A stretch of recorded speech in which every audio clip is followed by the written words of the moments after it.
Welcome to cut off तक online platform. आज के इस एपिसोड में अनुच्छेद 201 के बारे में समझेंगे और कुछ महत्वपूर्ण बातें हैं जो इसी अनुच्छेद में समझने को मिलेंगी। Let us start.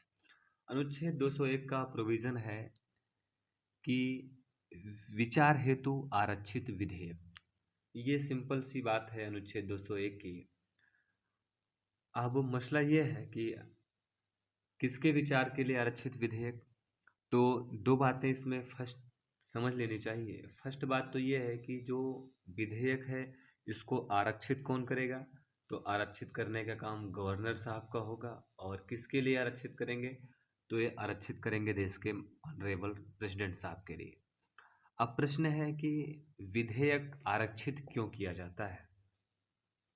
तो कॉमन सी बात यह है कि कोई विधेयक होता है और यह विधेयक विधानसभा के संदर्भ में है। तो विधानसभा जब कोई विधेयक को पारित करती है तो किसके पास जाएगा, ये जाएगा गवर्नर साहब के पास हस्ताक्षर करने के लिए कि गवर्नर साहब हस्ताक्षर कर देंगे तो बिल कानून बन जाएगा। और आया साइन करने के लिए और गवर्नर साहब ने साइन ही नहीं किया बल्कि उसको रख दिया कि अब ये मेरे बस की बात नहीं है, अब इस पर विचार होना चाहिए। और ये विचार हम नहीं कर पाएंगे, ये विचार कौन करेगा, राष्ट्रपति साहब करेंगे। फिर ऐसे में प्रश्न है कि यदि साइन करने के लिए विधेयक भेजा गया गवर्नर के पास और गवर्नर साहब हस्ताक्षर नहीं कर रहे हैं तो फिर मीडिएटर की क्या नीड है। सीधा विधानसभा राष्ट्रपति साहब के पास ही वो विधेयक भेज दे। तो हर विधेयक में ऐसा नहीं हो सकता कि हर विधेयक को गवर्नर साहब आरक्षित कर सकते हैं राष्ट्रपति के लिए। कुछ ही ऐसे विधेयक होते हैं जो संघीय मामले से जुड़े हों, फेडरल मामले से जुड़े हों। ऐसे विधेयकों को गवर्नर साहब आरक्षित कर सकते हैं और यह विचार करने के लिए कि राष्ट्रपति साहब इस पर विचार करें। तो कौन से वे ऐसे मामले हैं जिन मामलों पर गवर्नर साहब किसी विधेयक को जो कि राज्य विधानसभा के द्वारा पारित होकर आता है उसको राष्ट्रपति के लिए आरक्षित कर सकते हैं।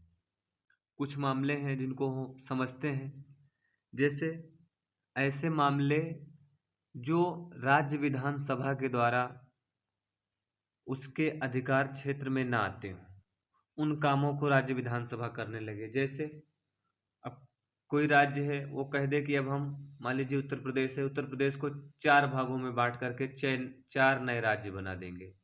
क्या यह शक्ति विधानसभा के पास है? नहीं। राज्यों का नाम, क्षेत्र, सीमा परिवर्तन करने की शक्ति किसके पास है? संसद के पास है। अब ऐसा काम जो संसद का है वह काम राज्य विधानसभा करने लगेगी तो गवर्नर साहब उस बिल को आरक्षित तो करेंगे ही ना, और राष्ट्रपति साहब को भेजेंगे कि देखिए तो क्या कर रहे हैं राज्य विधानसभा वाले। इसी तरीके से मान लीजिए अब किसी प्रदेश का हाई कोर्ट है, अब राज्य विधानसभा बोले कि आज से अब हम हाई कोर्ट में जजों की नियुक्ति करेंगे। तो क्या हाई कोर्ट में जजों की नियुक्ति करने का अधिकार राज्य विधानसभा के पास है? नहीं है। तो जो शक्ति आपके पास नहीं है उस शक्ति का भी आप प्रयोग करेंगे तो इससे क्या होगा, संविधान ही खतरे में आ जाएगा। कॉन्स्टिट्यूशनल प्रोविजंस जो हैं वही डेंजर जोन में चले जाएंगे। तो इसी डेंजरस जोन को रोकने के लिए अनुच्छेद 201 की व्यवस्था की गई है। तो आई थिंक आर्टिकल 201 के तहत जो व्यवस्था है कि गवर्नर साहब किसी विधेयक को आरक्षित कर सकते हैं राष्ट्रपति के लिए, आपको समझ में आया होगा।